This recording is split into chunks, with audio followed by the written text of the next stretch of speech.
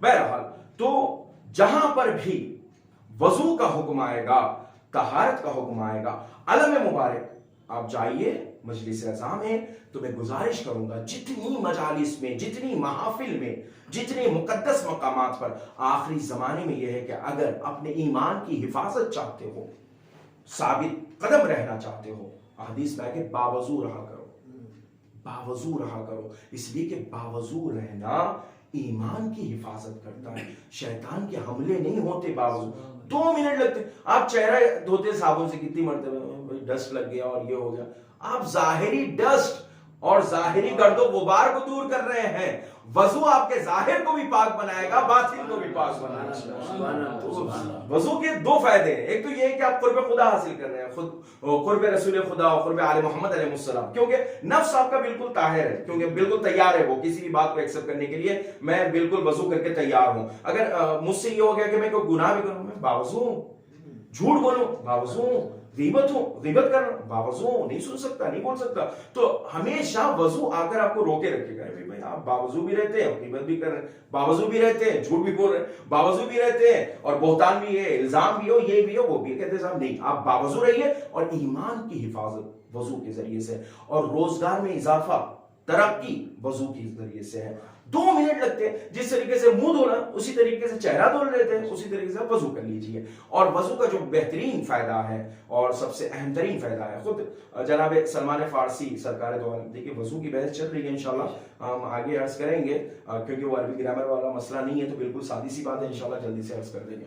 سرکار دو عالم اپنے اصحاب کے ساتھ بیٹھے ہوئے تھے. وضو کی اہمیت کو سمجھیے, کتنا اہمیت کا حامل ہے وضو, اور وضو سے رہنا. علم مبارک کو اگر آپ چھو رہے ہیں, وضو سے رہیے, کیونکہ اس میں آل محمد علیہ السلام کے نام ہے, اس کا بغیر وضو کے مس نہیں کر سکتے. تو ضرورت اس بات کی. اور اچھا, پورے جب باوضو رہیں گے, جتنے بھی مثلا علم اٹھانے والے ہیں, زیارت کرنے والے ہیں, تو کتنا بہترین ماحول رہے گا کہ سب باوضو ہیں اور بہترین باطہارت. اور اس طریقے سے میں یہ نہیں کہہ رہا کہ اکثر لوگ نہیں کر رہے ہیں تو وہ کریں, جو کر رہے ہیں ان کے لیے تو تذکر ہے, ان کے لیے تکرار ہے کہ صاحب آپ تو پہلے سے کر رہے ہیں, ہم نے وہی بات کو دہرایا ہے. جو نہیں کر رہے ہیں ان کو متوجہ کریں کہ کیجئے, اس لیے کیجئے کہ وہ جو علم پر نام لکھے ہوئے ہیں ان کا احترام ہے, ان کی عظمت ہے, ان کا مقام ہے, وہاں پر وضو کرنا ضروری ہے, وضو کرنا لازم ہے.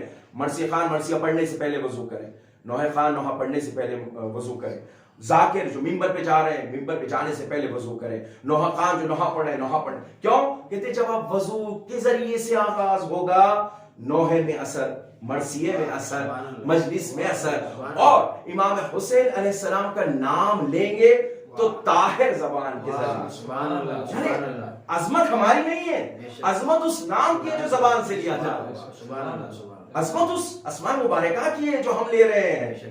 وہ اسماء مبارکہ آپ جب زبان سے جاری کریں, آپ باوضو جاری کیجئے, تو وہ اثر آئے گا, وہ قوت و طاقت آپ کو محسوس ہوگی کہ بھئی میرے زبان میں اثر پیدا ہو رہا ہے. کیوں اثر پیدا ہو رہا ہے؟ میں باوضو نام لے رہا ہوں, میں باطہارت نام لے رہا ہوں امام حسین علیہ السلام کا. یقیناً یعنی اگر آپ چاہتے ہیں کہ اپنی زندگی میں تبدیلی آ, تو وضو بہت بڑی طاقت ہے. وضو کی یعنی صرف یہ نہیں کہ آپ نماز سے پہلے کر لیجئے, قرآن پڑھنے سے پہلے کر لیجئے, اسماء کو چھونے سے پہلے کر لیجئے, نہیں, ہمیشہ باوضو رہیے. کیوں رہیے؟ ایک روایت آپ کی خدمت میں عرض کر رہا ہوں. سرکار دو عالم بیٹھے ہوئے, اصحاب ساتھ میں, سنی ہوئی ہوگی بات, تکرار ہے چونکہ ذہن میں آ گیا. اصحاب بیٹھے ہوئے, سرکار دو عالم نے سوال کیا, تم میں سے کون ہے جو روزانہ ایک قرآن ختم کرتا ہو؟ تو سب خاموش رہے. جناب سلمان نے کہا, سرکار میں ہوں جو روزانہ قرآن ختم کرتا ہوں. سارے اصحاب خاموش ہیں کہ یہ قرآن ختم کر. اچھا, دوسرا سوال, تم میں کون ہے جو سال بھر روزے رکھتا ہو؟ بھئی ماہ رمضان کے روزے تو سب ہاتھ اٹھائے تھے, حضور ہم ہیں ہم ہیں ہم ہیں, اور صاحب کا مجمع لگا ہوا ہے, پورے نمازی اور روزے دار اور فلاں پرہیزگار. پھر جناب سلمان نے ہاتھ اٹھایا کہ حضور میں جو پورا سال روزہ بھی رکھتا ہوں. تو ایک صاحب تھے جن کو بہت زیادہ غصہ آ گیا, انہیں کہا کہ اچھا تم اجمی ہو اور ہمارا پر جو ہے فخر کر رہے ہو, مثلا فخر کرنا چاہتے ہو ہمارے اوپر, ہم سے بازی لے جانا چاہتے ہو. اور وہ صاحب جو ہے مدینے میں زیادہ غصے میں رہتے تھے اور میدان جنگ میں بالکل خاموش. تو وہ سارا معاملہ تھا. تو انہوں نے کہا کہ یہ کیا تمہارا طریقہ ہے؟ تو انہوں نے کہا سرکار نے پوچھا, میں نے جواب دے دیا. اچھا تیسرا سوال, تم میں کون ہے جو رات بھر عبادت میں گزارتا ہو, اپنی پوری رات عبادت خدا میں بسر کرتا ہو؟ تو سب خاموش تھے. جناب سلمان نے کہا حضور میں ہوں جو رات بھر عبادت میں بسر کرتا ہوں. دیکھیں وضو کی بحث, پوری رات عبادت کرتا ہوں. اب ان کو غصہ آ گیا, دو چار لوگ جمع ہو گئے. کہا یہ اچھا دشمنی جو جناب سلمان سے تھی یا کسی کی بھی تھی, وہ جناب سلمان کی وجہ سے نہیں, وہ حضرت علی علیہ السلام کی وجہ سے. یہ حضرت علیہ السلام کے بڑے چاہنے والے ہیں اور بڑے ماننے والے ہیں اور ہمیشہ حضرت علی کے قصیدے پڑھتے ہیں. اور حضرت علی علیہ السلام کا ذکر ہی ایسا ہے کہ آپ حضرت علیہ السلام کا ذکر نہ کیجئے تو سرکار دو عالم کہتے ہیں مجلس ہی نہیں ہے جس میں علی کا ذکر نہ, وہ مجلس ہی نہیں جس میں حضرت علیہ السلام. یہ دیکھیے حضرت علیہ السلام کا جہاں نام لیں گے آپ تو کچھ لوگ شاید سمجھتے ہو کہ جذبات ہو, خطابت ہو, الفاظ ہو, ترتیب. حضرت علی علیہ السلام کا نام آپ وضو کر لیجئے تو حضرت علی علیہ السلام کا نام ہے. آپ مجلس بولیے حضرت علیہ السلام, قرآن لے لیجئے حضرت علیہ السلام, حدیث لے لیجئے حضرت علیہ السلام. آپ کہاں سے حضرت علیہ السلام کا نام بچائیں گے؟ کہاں نہیں بچا سکتے. وہ بالکل فیکٹ ہے, یعنی دو چار ہے. آپ بغیر حضرت علی علیہ السلام کے کچھ بھی بیان نہیں کر سکتے. یہ میرا چیلنج نہیں ہے بلکہ طالبانہ جو ہے معروضہ ہے کہ آپ جب بھی بیان کیجئے حضرت علی علیہ السلام کا نام لیے بغیر کچھ بیان مت کیجئے. کیوں؟ اس لیے کہ یہ میں نہیں کہہ رہا ہوں, سرکار سجنوا مجالسکم بذکر علی ابن ابی طالب, اپنی مجلسوں کو زینت دو حضرت علی کے ذکر سے. اور مجلس کا مطلب جلسہ سے, جہاں بیٹھو بغیر علی کے ذکر کے اٹھنا نہیں ہے. اور سرکار دو عالم یہ نہیں گزارش کر رہے کہ صاحب آپ لوگوں سے گزارش ہے اور میری خواہش ہے, تمنا. سرکار کہہ رہے حکم ہے میرا, آرڈر ہے میرا کہ بغیر حضرت علی کے ذکر کے اٹھنا نہیں. نہیں تو مجلس نہیں ہے, وہ محفل آپ اٹھنا ہی نہیں بغیر حضرت علی کے ذکر کے. آپ کر کے اٹھیے, آپ کچھ بھی بولیے. آپ یہ بولیے دعوت ذوالعشرہ کا اہتمام حضرت علیہ السلام نے کیا تھا, ٹھیک ہے ثواب لکھیں گے. آپ کچھ بھی بولے مگر حضرت علی کے ذکر کے بغیر مت اٹھیے گا, بغیر حضرت علی کے ذکر کے مت اٹھیے گا. خلاف کعبہ کفن ہو, حرم میں موت آئے, اگر علی سے محبت نہیں تو کچھ بھی نہیں. حضرت علیہ السلام سے آپ نے وضو میں بھی فضائل لا لیے نہیں, وہ اس لیے وضو میں فضائل لکھ کے آیا ہوں میں کہ یہ جو میں نہیں ہے. کیوں نہیں ہے وہ میں عرض کر رہا ہوں. میرا جملہ نہیں, جناب سلمان ہے. اور سلمان کون ہے؟ ایمان کے 10ویں درجے پر ہے, یعنی اس سے بڑا درجہ ہی نہیں ہے. اب اس سے بڑا درجہ نہیں ہے تو مطلب ہمارے لیے تو آئیڈیل ہے, کیونکہ ہم حضرت علیہ السلام کو آئیڈیل تھوڑے بنائیں گے, وہ امیر المومنین ہے. ہم مومنین کو آئیڈیل بنائیں گے, اور مومنین میں وہ مومن کے جو 10ویں درجے پر ہے, اور وہ جناب سلمان ہے. اور جناب سلمان وہ صحابی ہیں پورے صحابہ میں رضوان اللہ علیہم, جو رسول کے ہیں وہ ہمارے ہیں, جو رسول کے نہیں وہ ہمارے نہیں. جتنے بھی اصحاب سرکار دو عالم کو چاہتے تھے ہم ان کو بھی چاہتے اور ان کا احترام کرتے. سرکار دو عالم کو چاہنے والے صحابہ کا احترام کرنا لازم ہے, ضروری ہے. کیوں؟ اس لیے کہ وہ سرکار کو چاہتے تھے, اور ہم اس لیے چاہتے ہیں کہ وہ سرکار کو چاہتے ہیں, اور جو نہیں چاہتے ان کا معاملہ ہی نہیں ہے. کیوں؟ اس لیے کہ سرکار کو چاہنا میں ہمارا ہے. اب دیکھیے جناب سلمان تمام صحابہ میں, اصحاب میں کس کے لیے کہا کہ وہ میرے اہل بیت میں ہیں؟ جناب سلمان کو, سلمان منا اہل بیت, جناب سلمان کے لیے. تو جناب سلمان نے کہا کہ میں ہوں جو قرآن ختم کرتا ہوں, میں ہوں جو تمام سال روزہ رکھتا ہوں, میں ہوں جو رات بھر عبادت کرتا ہوں. تو ایک صاحب کو غصہ آ گیا, انہوں نے کہا یہ کیا بات ہو گئی؟ ارے کہاں میں تم کو دیکھتے رہتا ہوں, تم کھاتے پیتے پھرتے ہو, سال بھر کہاں روزے تمہارے ہوتے ہیں, اور تم کئی راتیں تو سوتے رہتے ہو, میں نے دیکھا ہے تم کو, کہاں رات بھر گزارتے ہو تم عبادت. اور ایسے نہیں دیکھا میں نے تم کو کہ تم قرآن پڑھتے رہتے ہو, دن بھر قرآن پڑھو تو قرآن ختم ہو, ایسے بھی نہیں ہوا. تو ایک مرتبہ جناب سرکار دو عالم نے مسکرا کے کہا سلمان بتا دو, کیونکہ سلمان جو ہے وہ ایک بات میں 100 راز اور حکیم امت ہے. سرکار دو عالم ہے, وہ لقمان حکیم ہے اس امت کے, جن کی ایک بات میں 100 راز ہے. جناب سلمان نے سرکار دو عالم کو دیکھا, ان کی طرف دیکھ کے کہا حضور یہ تو عبادت کا مفہوم ہی نہیں جانتے, ان کو تو پتہ ہی نہیں عبادت ہے کیا. یعنی دیکھیے کیا معیار ہے, اور اسے کہتے ہیں معرفت, اور اسے کہتے ہیں ایمان کے 10ویں درجے کا مومن جب زبان کھلتا ہے تو کس طریقے سے حکمتیں نکل کے سامنے آتی ہیں. اللہ اکبر. کہا کہ سلمان بتاؤ ان کو. تو جناب سلمان نے کہا کہ دیکھیے بھائی, میں نے پہلے کہا کہ میں جو ہے سال بھر روزے رکھتا ہوں, تو وہ اس طریقے سے رکھتا ہوں کہ قرآن میں پروردگار عالم نے ارشاد فرمایا من جاء بالحسنۃ فلہ عشر امثالها, جو ایک نیکی لے کے آئے گا ہم اس کا 10 گنا اس کو واپس لوٹائیں گے. میں ہر مہینے میں 3 روزے رکھتا ہوں, اور قرآن نے کہا ایک رکھو تو 10, تو 3 کے 30. اس طریقے سے تو میں پورے مہینے کے روزے رکھ لیتا ہوں اور ماہ رجب و شعبان اور رمضان کے روزے رکھ لیتا ہوں، تو اس طریقے سے تو میرے سال کے روزے بہت زیادہ ہو جاتے ہیں. اس طریقے سے میں سال بھر کے روزے رکھتا ہوں. اور جہاں تک رات بھر عبادت کا مسئلہ ہے، آ گیا موضوع رات بھر عبادت خدا میں بسر کرنا، تو میں نے سرکار دو عالم سے سنا ہے، حضور سرور کائنات سے سنا ہے کہ جو رات میں سونے سے پہلے وضو کر کے سو جائے تو پروردگار عالم اس کا سونا شمار نہیں کرتا، بلکہ رات بھر عبادت میں جس طریقے سے گزارا گیا ہو ویسے شمار کرتا. ساری رات عبادت میں گزاری ہو ایسے اس کا شمار کیا جاتا ہے اور ثواب لکھا جاتا ہے. تو حضرات مومنین، حضرات ناظرین، سونے سے پہلے 2 منٹ کا وضو کریے اور سو جائیے. جناب سلمان نے کہا رات بھر کا سونا عبادت پروردگار میں شمار ہوتا ہے، وضو کر کے سونا.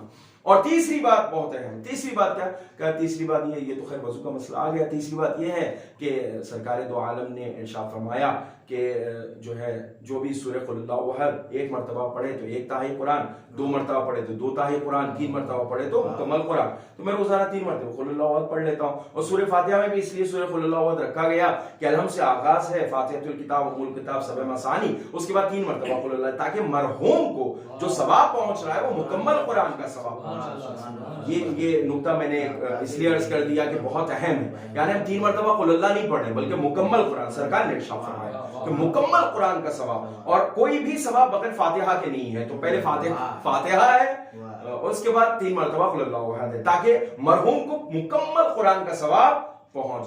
یعنی اتنے سارے مومنین جو پڑھ رہے ہیں، اس کا مطلب ایک ایک مومن 3 قل نہیں پڑھ رہا ہے بلکہ ایک ایک قرآن پڑھ رہا ہے، ایک ایک قرآن پڑھ رہا ہے. اللہ اکبر، یعنی بہت بڑی فضیلت. اس کے بعد جناب سلمان نے کہا اور میں نے، اب یہ دیکھیے نا سلمان فطرت ہونا آسان تو نہیں ہے، اور آپ جو ہے اللہ قسمت کرے سلمان فطرت ہونا، سلمان مزاج ہونا. جناب سلمان نے کہا میں نے رسول خدا سے یہ بھی سنا ہے کہ علی کی مثال میرے امت میں ایسے ہی ہے جیسے قرآن میں قل اللہ احد جیسے. قل اللہ احد جیسے کیا مطلب؟ کہ حضور نے فرمایا کہ جو بھی علی سے محبت زبان سے اقرار کرتے ہوئے کرے اس کا 1 تہائی ایمان مکمل. جو زبان کے اقرار کے ساتھ دل سے اعتقاد بھی رکھے علی کی ولایت پر اس کا 2 تہائی ایمان مکمل. اور جو اقرار زبان اور اعتقاد قلبی کے ساتھ علی کا اعضاء و جوارح سے مدد کرے اس کا پورا ایمان مکمل ہوتا ہے. ایمان اگر مکمل ہوتا ہے تو علی کی محبت پر ہوتا ہے. یعنی جناب سلمان نے عبادت بھی بتائی اور عبادت کے قبول ہونے کا ذریعہ بتایا علی کی محبت، علی کی ولایت ہے، اس کے بغیر نہیں ہوتا. تو بہرحال وضو جو ہے بہت لازم ہے اور ضروری ہے. وضو کے اتنے سارے فوائد ہیں جو احادیث اور روایات کی روشنی میں ہمارے اور آپ کے سامنے آتے ہیں. اور رات میں وضو کر کے سونا اتنا بڑا اجر و ثواب رکھتا ہے کہ عبادت پروردگار عالم میں جیسے بسر کی ہو ویسا جو ہے ثواب لکھا جاتا ہے. تو کوشش کیجئے باوضو ہمیشہ رہنے کی. ہم اور آپ بھی کوشش کریں کہ ہمیشہ باوضو رہیں. اب آئیے جلدی سے عرض کر دیتا ہوں کہ ہم نے جو آیت پڑھی وہ سورہ مائدہ کی ہے، آپ جا کے اس کو دیکھ سکتے ہیں. ایک چیز جو عرض کرنا ہے قبلہ وہ یہ ہے کہ وضو کا طریقہ ہم کس سے لیں. مثلا قرآن نے کہہ دیا کہ آپ اس طریقے سے جو ہے نا وَإِذَا قُمْتُمْ إِلَى الصَّلَاةِ، جب نماز کے لیے آپ اٹھیے فَاغْسِلُوا وُجُوهَكُمْ وَأَيْدِيَكُمْ إِلَى الْمَرَافِقِ، کہ آپ اپنا چہرہ دھلیے اور اپنے ہاتھ دھلیے. تو اِلَا کے معنی انتہائی غایت کے لیے آتے ہیں، یا مع یعنی میم عین ساتھ میں، یعنی کونی کے ساتھ دھوئیے، یا کونیوں تک. اِلَا جو ہے انتہائی غایت کے لیے. تو ایک بحث ہے پوری. بہرحال یہ تمام بحثوں میں نہیں جاتے. ایک یہ ہے کہ جب بھی قرآن کے ظاہر کو آپ پڑھیں اور مشکل ہو تو کیا کیجئے، احادیث اہل بیت اور شیعہ فقہا جتنے ہیں وہ کہتے ہیں اہل بیت علیہ السلام اور آل محمد علیہ السلام جو ہے ان سے جو احادیث ہیں فقہی اعتبار سے وہی ہمارے لیے صحیح السند ہیں اور وہی ضروری ہے. یعنی قرآن سے جو ہم ملا کے دیکھیں گے کسی بھی حکم کو سمجھنے کے لیے وہ آل محمد علیہ السلام، سرکار دو عالم آل محمد علیہ السلام کا جو. اب جو میں نقطے کی طرف توجہ دلانا چاہتا ہوں وہ یہ ہے کہ میں ایک حدیث کو لیتا ہوں اس آیت وضو سے ملانے کے لیے. تو یہ جو ملانے والا مسئلہ ہے وہ ملانے والا مسئلہ کیا معیار ہے، کس طریقے سے ہم ملائیں. مثلا میں جو ہے ایک حدیث کو لوں اور قرآن کے سامنے رکھ دوں، یا پھر میں جو ہے کس طریقے سے کون سا معیار ہے کہ میں وہ حدیث کو ملا کے دیکھوں. کوئی معیار تو ہو. یعنی اب میں نے ایک آیت قرآن پڑھی اور اس کے بعد میں ملانا چاہتا ہوں تو کس طریقے سے ملاؤں. ملانے کا معیار کیا ہے؟ اور ملا کے دیکھو. اور حدیث مشہور ہے کہ اگر آپ جو ہے حدیث کو قرآن سے ملا کے دیکھیں, ملتی ہو تو لے لیجیے ورنہ دیوار پہ دے ماریے. تو یہ جو دے مارنا ہے یا ملانا ہے, یہ بہت اہم بات میں آپ کی خدمت میں عرض کر رہا ہوں. یہ کیا ہے؟ مثلا مکس کرنا ہے, یا ایک پیپر پہ وہ لکھنا ہے, ایک پیپر پہ یہ لکھنا ہے, تو اس کے بعد اس کو پن کرنا ہے, کیا کرنا ہے؟ مثلا دیکھیں, ملانے کا معیار یہ ہے کہ مجھے قرآن بھی آتا ہو, حدیث بھی آتی ہو, قرآن کا علم بھی میں رکھتا ہوں, حدیث کا علم بھی میں رکھتا ہوں. اور حدیث کا علم کا مطلب یہ ہے کہ حدیث کے علم کو جاننے سے پہلے جن علوم کا جاننا ضروری ہے وہ علم بھی میں جانتا ہوں. وہ علم کیا ہے؟ عربی گرامر مجھے آتی ہو, علم بلاغت مجھے آتا ہو, اور نتیجہ اخذ کرنے کے لیے علم منطق سے میری آشنائی ہو کہ کس طریقے سے میں نتیجہ اخذ کروں. اور اس کے ساتھ ساتھ حدیث کا جو علم ہے وہ مکمل طریقے سے مجھے آتا ہو. اور قرآن اور حدیث کو ملانے کا جو معاملہ ہے وہ دو پیپروں پہ لکھ کر پن کرنا نہیں ہے, یا کسی گھڑے میں ڈال کر ہلا کے معلوم کرنا نہیں ہے, بلکہ اس کا ایک معیار ہے. اس کا معیار کیا ہے؟ آپ احادیث کو قرآن سے ملا کر دیکھنا چاہتے ہیں تو دیکھنے کے لیے وہ نظریں ہوں جو یہ پہچان سکتی ہوں کہ کس سے کون سی آیت مل رہی ہے, کون سی حدیث. مطلب اب آپ ایک پتھر لے جائیں اور لے جا کے کہیں کہ صاحب یہ ترکاری بیچنے والے ہیں, تو ان سے پوچھو یہ یاقوت ہے کہ نہیں, تو وہ کہیں صاحب اچھا یاقوت ہے, کیا مطلب یاقوت ہے؟ یہی لے جائیے جوہری کے پاس, فوراً کہے گا یہ یاقوت نہیں ہے بلکہ اصلی والا یاقوت ہے. کیوں؟ جوہری جانتا ہے قیمت گوہر کیا ہے, وہ نظر ہے, اس کے پاس وہ علم ہے, یعنی گوہر کو تلاشنے کا اور اس کو پتا کرنے کا علم اس کے پاس ہے. تو اسی طریقے سے علم معیار ہے, یعنی اگر آپ کے پاس وہ علم ہے. اب آئیے میں چھوٹی سی بات آپ کی خدمت میں عرض کرتا ہوں. قرآن مجید ہے, مکی ہے, مدنی ہے, محکم ہے, ناسخ ہے, منسوخ ہے, متشابہ ہے, مکی ہے, مدنی ہے, حالت حضر میں ہے, سفر میں ہے, شان نزول کیا ہے, کس طریقے, یہ تمام چیزوں کا علم ہونا چاہیے. تو بہت چھوٹی چھوٹی چیزیں, ان تمام چیزوں کا علم ہونا چاہیے. ظاہر ہے, باطن ہے, فلاں, ان تمام چیزوں کا علم ہونا چاہیے. اور تمام تر تفاسیر پر ہماری نظر ہونی چاہیے. مثلا فلاں تفسیر میں کیا ہے, فلاں تفسیر میں کیا ہے, کشاف میں کیا ہے, نور میں کیا ہے, نمونہ میں کیا ہے, میزان میں کیا ہے, زمخشری نے کیا کہا, کبیر میں کیا کہا گیا. اس طریقے سے تمام تفاسیر کو پڑھا جائے. اور پڑھنے کا مطلب یہ ہے کہ آپ اس میں گہرائی اور گہرائی کہتے ہیں عمق, عمیق طریقے سے آپ نے اس کو پڑھا ہو اور سمجھا ہو, اور اس کے بعد جا کے کوئی جملہ نکل رہا ہو تو وہ معنی رکھتا ہے. جب علم حدیث آپ پڑھیں گے, علم حدیث کیا ہے؟ کہتے ہیں علم حدیث میں ضعیف ہے, ضعیف السند ہے, اس کا سلسلہ کیا ہے؟ کہتے ہیں تواتر ہے. تواتر کی تین قسمیں, تواتر لفظی ہے, تواتر معنوی ہے, تواتر اجمالی ہے. یعنی کچھ ایسی حدیثیں جس میں لفظ ایک ساتھ آ رہے ہیں اور 10 راویوں نے اسی طریقے سے بیان کیا, یہ تواتر لفظی ہے جس میں لفظ نہیں بدل رہے ہیں. لیکن ایک حدیث ایسی آ رہی ہے کہ جس میں لفظ تو بدل رہے ہیں لیکن معنی وہی ہے. یہ کیا ہے؟ تواتر معنوی ہے. اور کہتے ہیں کہ بھائی لفظ بھی بدلے ہوئے ہیں, معنی بھی بدلے, لیکن اس کا مفہوم جو ہے وہ وہی حدیث کا ہے جو لفظی میں تھا اور معنوی میں. اس کو کہتے ہیں تواتر اجمالی ہے, یعنی اجمالی طور پر ہم کو وہی سمجھ میں آ رہا ہے جو ہم کو پرانی حدیثوں میں ہم پڑھ رہے تھے, وہ ہم کو سمجھ میں یہ حدیث سے بھی آ رہا ہے. اس کے ساتھ ضعیف السند ہے, موثق ہے. موثق کا مطلب جو راوی سلسلہ بیان کیا گیا ہے وہ ایسا ہے کہ اس پر بھروسہ کیا جا سکتا ہے. اس طریقے, یہ تو بہت مختصر انداز میں نے عرض کیا. بہرحال اس طریقے سے ہم ایک حدیث کو قرآن سے ملائیں گے, ایک حدیث کو قرآن سے ملائیں گے. ایسا نہیں ہے کہ آپ پن کر دیجئے, ایسا نہیں ہے کہ لکھ دیجئے تو کوئی بھی حکم حاصل کرنا. میں وضو کا حکم بیان کر رہا ہوں, وضو کے حکم کو بیان کرنے سے پہلے اگر میں خود بیان کرنا چاہتا ہوں, مثلا مان لیجئے عسکری بیان کرنا چاہتے ہیں, مان لیجئے قبلہ بیان کرنا چاہتے ہیں, تو میں بیان کرنے سے پہلے میری نظر اتنی تمام چیزوں پر ہو, توجہ رکھیے, اتنی تمام چیزوں پر ہو تو میں بتاؤں گا وضو میں یہ واجب ہے. کیوں؟ مسائل الشیعہ میں پڑھا, اصول کافی میں پڑھا, ملا یازر میں پڑھا, تہذیب میں پڑھا, استفسار میں پڑھا, شاعر اسلام میں پڑھا, فلاں میں پڑھا, اور میں نے دیکھا اور تمام روایتیں میری نظروں کے سامنے, فقہا کے نظریے میری نظروں کے سامنے ہے. موقع کے ہلی نے یہ لکھا ہے اور یعقوب کلینی نے یہ بیان کیا ہے, شیخ صدوق نے یہ لکھا ہے اور یہ نظریے کی رد کی ہے, اور یہ روایت کو مانا ہے, یہ ضعیف السند, یہ صحیح السند, یہ موثق, یہ فلاں. اس کے بعد میری نظر میں آیا ہے کہ اس طریقے سے الہ کے معنی یہ ہوتے ہیں. یہ ایک درس ہے پورا پورا, اور یہ درس کا وعدہ ہم دوسرے مقام پہ بھی کر چکے ہیں لیکن ابھی وقت نہیں تھا. میں معذرت چاہوں گا ٹی وی کے ذریعے سے, انشاءاللہ وہاں پر بھی ہم یہ درس کا آغاز کریں گے. تو الہ کے معنی, صرف الہ کے معنی مجھے پتا کرنا ہے کہ میں کونیوں تک دھوں یا کونیوں سے دھوں, اس کے لیے مجھے اتنی تمام چیزوں کو پتا کرنا ہے.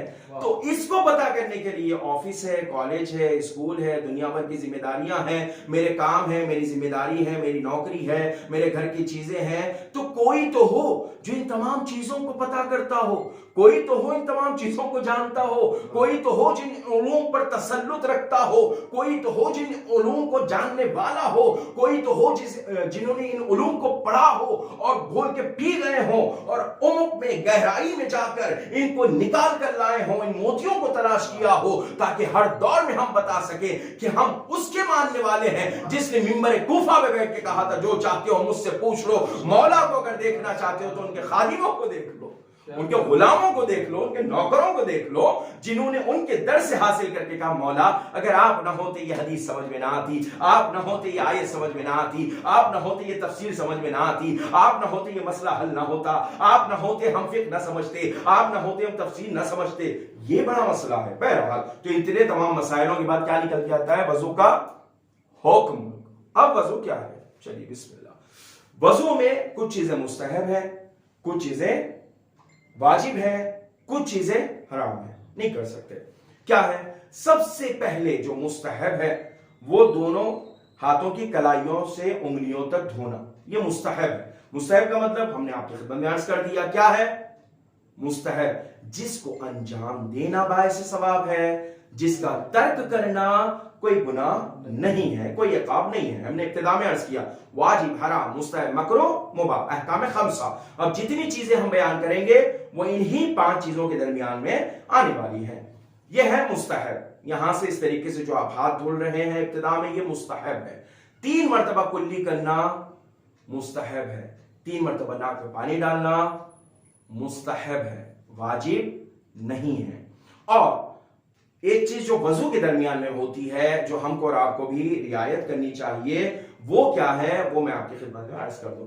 پانی کو زیادہ نہ بہانا. توجہ رکھیے گا. کلو واشربوا ولا تسرفوا, کھاؤ پیو اسراف نہ کرو, کیونکہ اللہ اسراف کرنے والوں کو پسند نہیں کرتا. ٹوٹی کھلی رکھ دیا آپ نے, نل کھول دیا آپ نے, پانی بہ رہا ہے, آپ کہہ رہے ہیں میں وضو کر رہا ہوں. پروردگار عالم نے کہا وضو کیجئے, نماز پڑھیے, طہارت سے رہیے, سب کچھ کیجئے, مگر پانی آپ بہائیں گے اس کا بھی آپ سے سوال ہوگا.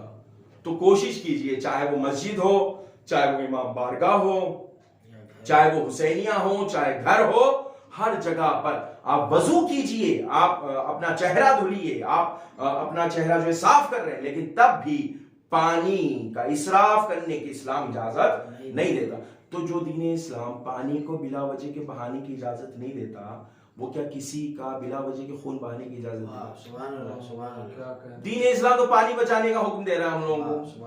اور دین اسلام کہ آپ پانی بہائیں گے ہم آپ سے پوچھیں گے, اوکے کہ آپ جائیے کسی کو بھی مار دیجئے, کاٹ دیا, ہم سے پوچھ رہا ہے, بلا وجہ کی بات. تو دین اسلام جو ہے ان سے اسے نہیں, طالب علموں سے سیکھنے کی ضرورت ہے. یہ کیا بلا وجہ کی بات؟ بہرحال تو آپ جب وضو کریں تو اس طریقے سے کلائیوں کو دھوئیں گے, مستحب ہے. اس کے بعد کلی کرنا مستحب ہے, ناک میں پانی ڈالنا مستحب ہے. اس کے بعد اب آئیے چہرہ جو دھونا ہے وہ بہت اہم ہے. چہرہ دھلنے والا مسئلہ کیا ہے؟ بہت سارے لوگ یہاں پہ پریشان ہیں کہ چہرہ کس طریقے سے دھلا جائے. تو جہاں سے یہ بال اگتے ہیں, بال اگنے کی جگہ سے لے کے چین, ٹھڈی, یہاں کے سرے تک, یہ ہے لینتھ, یہ لینتھ ہے, لمبائی. چوڑائی انگوٹھی سے لے کر مڈل فنگر کے درمیان میں جتنا حصہ آپ کا ہے, آپ نیت کیجئے وضو کرتا ہوں میں قربتاً اللہ. واجب کی نیت نہ کیجئے, کیونکہ واجب تب ہوگا جب نماز کا وقت داخل ہوگا. صرف قربتاً اللہ کی نیت کیجئے, وہ آپ کی نماز کے لیے بھی کفایت کرے گا. باوضو ہے پڑھ سکتے ہیں قربتاً اللہ, نہ واجب نہ مستحب. آپ نے پانی لیا, کیونکہ وضو جو ہے واجب نفسی نہیں, واجب غیری. نفسی کا مطلب نماز خود واجب ہے, وضو نماز کے لیے واجب ہے. یعنی وضو کسی اور چیز کے لیے واجب ہے, نماز کسی اور چیز کے لیے واجب نہیں ہے, خود ہی واجب ہے وہ. سمجھیے آپ, یہ بہت اہم نکتہ ہے. وجوب نفسی اور وجوب غیری, اگر آپ کوئی ناظرین لکھنا چاہتے ہیں تو لکھ لیجئے. وجوب غیری, وجوب نفسی. نفسی یعنی جو خود بخود واجب ہے, نہ غیری یعنی جو دوسرے کے لیے واجب ہو. اب میں قرآن کو مس کرنا چاہتا ہوں, وضو کریے, مطلب یہ